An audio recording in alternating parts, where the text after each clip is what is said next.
Treasury Secretary testifying to Senate Finance this morning for more on what's been happening in the hearing. Let's get to Eamon Javers in D.C. Morning, Eamon. Yeah, good morning, Carl. A testy moment here between the Treasury Secretary and the ranking Democrat on the committee, Ron Wyden, over the question of who's paying the cost for the Trump administration's tariffs. Are American consumers paying those costs? Here's how that moment played out. Toutes les audiences au Congrès ne sont pas purement formelles. Certaines mettent en évidence des fractures qui restent invisibles en période de stabilité. Au cours de la première semaine de février, au Comité des services financiers de la Chambre des représentants des États-Unis, une audience convoquée pour examiner les récentes directives du Trésor a pris une tournure inhabituelle. Le secrétaire Scott Bessent, chargé de diriger une partie de la stratégie économique de l'administration actuelle, a été appelé à clarifier des points techniques liés à la politique tarifaire, à la gestion des actifs étrangers et à la coordination entre les agences dans le contexte des sanctions internationales.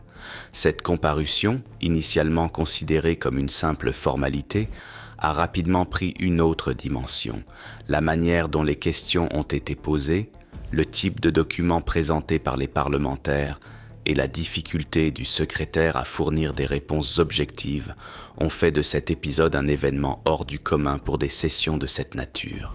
Le décalage narratif est apparu clairement dès les premières séries de questions. Des députés tels que Sean Casten et Jim Himes se sont appuyés sur des documents signés par le secrétaire lui-même, notamment des lettres envoyées à des partenaires financiers pour contester des déclarations récentes qui semblaient contradictoires. Interrogé sur une évaluation antérieure selon laquelle les tarifs douaniers seraient intrinsèquement inflationnistes, Bessent a reculé, hésité, et ce n'est qu'après insistance qu'il a admis avoir pu commettre une erreur de référence. Cet échange, retransmis en direct, a attiré l'attention non seulement par son contenu, mais aussi par la manière dont il a mis en évidence les faiblesses techniques et communicationnelles du représentant du Trésor. À cela se sont ajoutées d'autres interventions, comme celle de la députée Ayanna Pressley, qui a fait pression sur Bessent concernant l'absence d'exonération tarifaire pour les produits essentiels destinés aux enfants, même après des mois de révision annoncés par le Trésor lui-même. You don't hand matches to an arsonist, and you don't give power to an... Zone de friction institutionnelle où différentes couches de l'exécutif et du législatif s'opposaient dans un conflit. Le point d'inflexion le plus important s'est produit lorsque le thème de la garde des actifs internationaux a été introduit. Sur la base de documents officiels et de références au contenu de récents décrets exécutifs, les parlementaires ont commencé à remettre en question la légalité de la rétention des recettes provenant des exportations de pétrole vénézuélien. Le secrétaire, d'abord évasif, a affirmé que son action était soutenue par un accord entre les départements d'État et de l'énergie. Cependant, face à l'insistance sur la base juridique objective, en particulier en ce qui concerne l'applicabilité de la loi sur les pouvoirs économiques d'urgence internationaux, l'IEEPA, le manque de clarté est devenu évident. C'est à ce moment-là qu'ont surgi des références croisées à des déclarations antérieures d'autres autorités, des contradictions documentaires et des doutes quant à l'existence d'audits formalisés. L'impasse s'est aggravée avec la révélation qu'il n'existait, à ce moment-là, aucun accord d'audit signé pour contrôler la destination des ressources, alors même que des contrats avec des entreprises étrangères étaient mis déjà en cours. Ces incohérences ont suscité des inquiétudes supplémentaires parmi les parlementaires membres des sous-commissions chargées de la sécurité et du commerce international. L'absence de garanties claires pour les opérations impliquant des actifs de pays sous sanctions, combinée au manque de transparence des mécanismes de contrôle, a soulevé des hypothèses sur les risques systémiques pour la crédibilité du système financier extérieur américain. Parallèlement, d'autres questions ont aggravé le malaise institutionnel. La députée Maxine Waters, par exemple, a repris les déclarations passées de Bessent devant le Sénat et a directement confronté les changements de position adoptés depuis lors, associant l'instabilité discursive à une possible tentative de contourner les engagements juridiques antérieurs.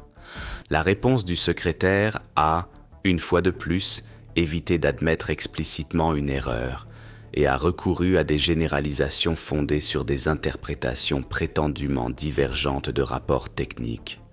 Le ton de l'audience, bien que restant conforme aux règles de procédure, s'est transformé en une sorte de vérification publique du degré d'autonomie et de responsabilité technique du Trésor par rapport aux directives politiques de l'exécutif.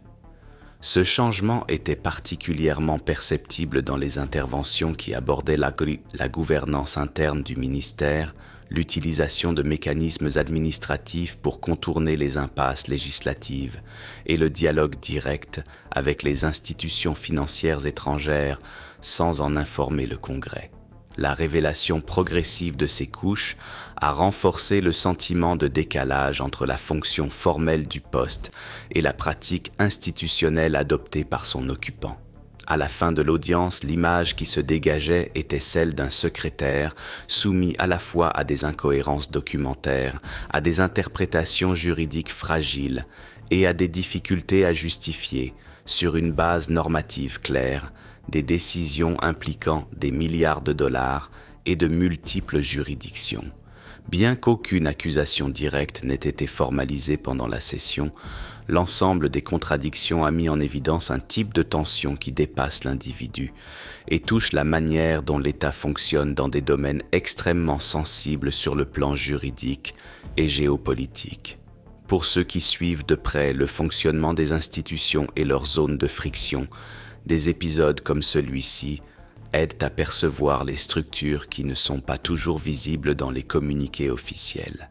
C'est précisément pour cette raison que ce type de couverture reste pertinent, car il offre un regard qui relie la forme, le contenu et le contexte, sans recourir à des raccourcis rhétoriques. À partir de là, l'attention s'est déplacée des défaillances individuelles vers le cadre institutionnel qui soutient ou ne soutient pas les décisions du Trésor dans des contextes exceptionnels. Le cas de la garde des recettes provenant des exportations de pétrole vénézuélien est devenu, aux yeux de plusieurs parlementaires, un exemple emblématique du chevauchement croissant entre les structures techniques et les directives de nature éminemment politique. La mention de l'IEEPA comme fondement juridique de l'opération, bien que récurrente, n'a pas été accompagné d'une explication convaincante sur son applicabilité dans un scénario sans hostilité formellement reconnue entre les États-Unis et le Venezuela. L'absence de déclaration de guerre, de résolution du Congrès ou de sanctions multilatérales en vigueur affaiblit le cadre de la situation en tant qu'urgence au sens strict du terme. Et c'est précisément ce vide normatif qui a constitué le point d'inflexion du débat institutionnel. Cette convergence aide à comprendre pourquoi l'audience a dépassé les limites habituelles d'une audition technique. En remettant en question la base statutaire des actions du Trésor, les membres du Congrès n'évaluaient pas seulement un épisode spécifique, mais signalaient des préoccupations plus larges concernant l'érosion des mécanismes de frein et contrepoids entre les pouvoirs. Le fait qu'un secrétaire n'ait pas été en mesure d'indiquer avec précision l'instrument juridique qui confère la légitimité à la rétention de fonds étrangers, tout en affirmant opérer dans le cadre d'un accord entre agences, a suscité des inquiétudes quant au degré de centralisation des décisions dans des instances administratives non soumises à un contrôle externe efficace. Cette perception a été renforcée par des mentions de contrats conclus avec des entreprises ayant des antécédents avérés de pratiques illégales, sans qu'il y ait eu de preuves publiques d'un processus de diligence raisonnable mené par le gouvernement. Parallèlement, la manière dont le Trésor a géré les ressources destinées aux politiques sociales internes, telles que le financement du logement social, a également été mise en évidence comme symptôme de la même logique d'opacité. Le refus du secrétaire de fournir des réponses objectives sur les délais, les critères et les montants liés au déblocage des fonds du programme CDFI a été interprété comme un signe supplémentaire de l'absence de directives cohérentes. Des parlementaires tels que Joyce Beatty et Ayanna Pressley ont souligné que le blocage persistant de ces ressources affecte directement les communautés vulnérables, ce qui, dans la pratique, transforme une décision budgétaire en un instrument d'exclusion sociale. La tension entre le discours institutionnel et les résultats est devenue encore plus évidente lorsque Bessant a refusé de répondre à des questions directes par un simple « oui » ou « non », optant pour des réponses évasives qui ont fini par renforcer l'impression de désorganisation technique. Une autre dimension importante qui est ressortie lors de l'audience était l'utilisation des droits de douane comme instrument de politique étrangère et économique, sans lien clair avec les objectifs de réindustrialisation ou de sécurité nationale.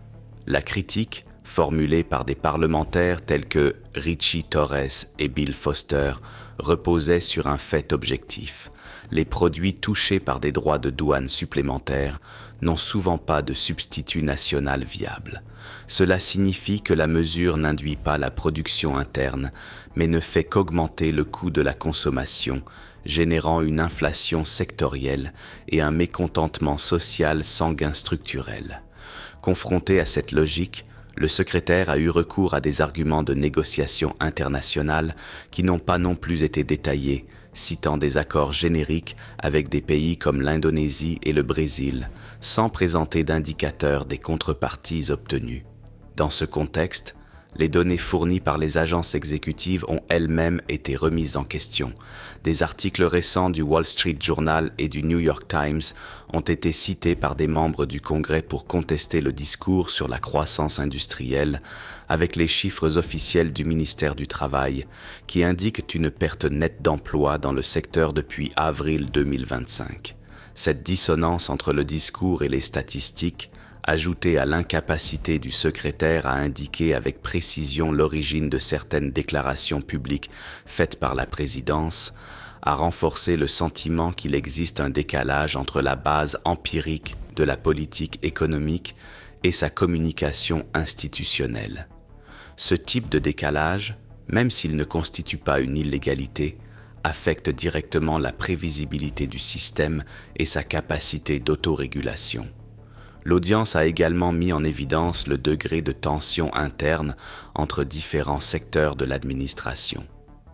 Interrogé sur la possibilité que le président révoque des membres de la Réserve fédérale pour désaccord politique, M. Bessant a évité de donner son avis, affirmant qu'il n'était pas avocat et qu'il fallait attendre la décision future de la Cour suprême. Cette attitude de non-positionnement a été interprété par certains parlementaires comme une tentative de ne pas s'engager dans un débat crucial sur l'indépendance de la Banque centrale. Le fait même que ce type de question ait été soulevé lors d'une audience sur le Trésor révèle déjà le degré de chevauchement entre des sphères qui, historiquement, fonctionnent avec un certain niveau d'autonomie. La manière dont le secrétaire a abordé l'impact de la politique migratoire sur la crise du logement n'était pas moins importante, en affirmant sur la base d'un rapport de Wharton que l'augmentation de la demande immobilière serait liée à la présence d'immigrants. Bessant s'est finalement aligné sur une lecture démographique controversée et remise en question par les parlementaires qui ont souligné l'incohérence entre le revenu moyen de ces populations et les prix pratiqués sur le marché immobilier.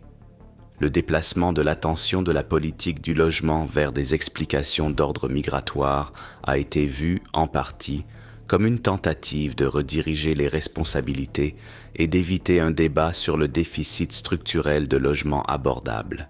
Cet épisode a renforcé la perception que les décisions stratégiques sont justifiées par des arguments fragiles, qui ne résistent pas à un examen technique. Analysés dans leur ensemble, les éléments présentés lors de l'audience soulignent une convergence critique. L'existence de zones de décision de moins en moins transparentes, peu étayées par des fondements juridiques solides et déconnectées des mécanismes traditionnels de contrôle. Même si le secrétaire au Trésor est resté formellement dans les limites du protocole, la session a clairement montré le degré de fragilité institutionnelle qui peut apparaître lorsque le contrôle des flux financiers et des mesures économiques structurelles commence à s'exercer dans des sphères immunisées contre tout contrepoids efficace. C'est précisément ce type de suivi continu qui permet de comprendre comment des décisions apparemment techniques peuvent avoir des effets considérables sur l'architecture institutionnelle. C'est pourquoi rester connecté à des analyses de cette nature est un moyen de suivre en temps réel les voies par lesquelles le système se réorganise. Au fur et à mesure que l'épisode a commencé à avoir des répercussions au-delà du périmètre immédiat de l'audience, de nouvelles interprétations ont commencé à se consolider parmi les spécialistes du droit public, les analystes institutionnels et les observateurs du fonctionnement de l'État. Pour certains chercheurs spécialisés dans le domaine de la politique fiscale, l'action du secrétaire Scott Bessent peut être comprise comme s'inscrivant dans un mouvement intentionnel de reconfiguration silencieuse des rouages administratifs. Selon cette interprétation, l'affaiblissement des instances intermédiaires ne se manifeste pas par des réformes explicites ou des modifications législatives formelles, mais par un processus graduel de transfert des décisions vers des centres de pouvoir peu exposés, soutenus par des accords entre agences, des actes infralégaux et des interprétations extensives des prérogatives du pouvoir exécutif. Bien que ce type d'arrangement ne soit pas étranger à l'histoire de l'appareil fédéral, il prend toute son importance lorsqu'il est associé à la gestion de fonds internationaux, à la définition de politiques tarifaires ayant un impact inflationniste et au dialogue direct avec des agents privés dont l'historique soulève des questions. Il existe cependant un courant d'interprétation qui rejette l'idée d'une stratégie délibérée et préfère situer le comportement du secrétaire dans un contexte de pression opérationnelle et d'héritage normatif mal résolu. Selon cette lecture, les décisions du Trésor reflèteraient une tentative d'opérer dans des zones juridiques ambiguës, marquées par l'absence de paramètres clairs et par le chevauchement des compétences. Dans de tels scénarios, le risque de paralysie institutionnelle tend à être perçu comme plus préjudiciable que celui d'actions imparfaites. L'absence de jurisprudence consolidée ou de directives normatives précises favoriserait ainsi des solutions provisoires, susceptibles d'être révisées à l'avenir. Cette approche admet des défaillances de communication et des problèmes de transparence, mais relativise l'hypothèse d'une conduite dolosive ou d'un abus conscient de la part de l'actuelle direction du ministère. Le cœur de la controverse se déplace donc du bien fondé isolé des décisions vers la manière dont elles ont été soutenues ou contournées dans le dialogue avec le Congrès. La répétition de réponses fondées sur des allégations d'ignorance, la promesse constante d'envoyer des informations ultérieurement et la référence récurrente à la nécessité de consulter d'autres agences ont été interprétées par les parlementaires comme des tentatives de diluer la responsabilité institutionnelle. Le fait que ce schéma se reproduise dans des domaines distincts tels que les tarifs douaniers, le logement, les actifs étrangers et la réserve fédérale renforce la perception d'une pratique récurrente qui mérite d'être examinée de près. Le débat ne se concentre plus uniquement sur la véracité de déclarations spécifiques, mais porte désormais sur la solidité du processus décisionnel dans des domaines sensibles de l'État.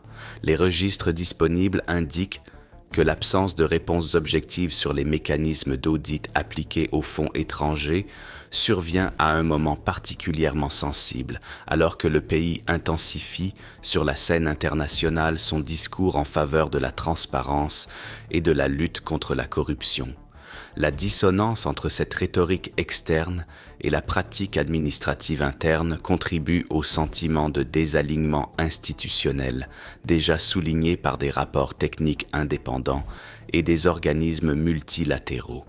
En ne clarifiant pas les audits en cours et en ne détaillant pas les critères utilisés pour engager les entreprises chargées de la gestion des actifs, le Trésor affaiblit la cohérence normative de son action, en particulier lorsque des fonds associés à des pays soumis à des régimes de sanctions sont en jeu.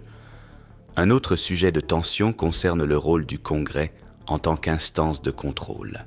Les analystes observent que la difficulté à obtenir des informations de base lors de l'audience peut être interprétée comme un signe de résistance aux mécanismes classiques de responsabilisation. La multiplication des réponses vagues, même face à des questions prévisibles, suggère qu'une partie de la stratégie pourrait être basée sur la prolongation délibérée des délais de clarification en misant sur la fragmentation du cycle de l'actualité et la discontinuité entre les sessions parlementaires. Si cette hypothèse se confirme, nous serions face à un modèle de gestion qui reste dans les limites formelles de la légalité, sans les violer ouvertement, mais en réduisant son efficacité en tant qu'instrument de contrôle démocratique. À ce jour, aucun consensus ne s'est dégagé sur les effets immédiats de l'audition sur le maintien du secrétaire ou sur l'orientation des politiques relevant de sa responsabilité.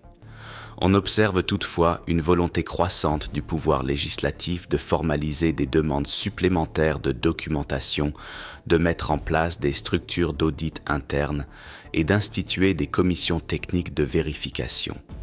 Une partie de ce mouvement implique la coordination avec des organismes externes, tels que le Government Accountability Office et l'Office of the Inspector General, à la recherche de subventions pouvant justifier d'éventuelles mesures institutionnelles plus incisives.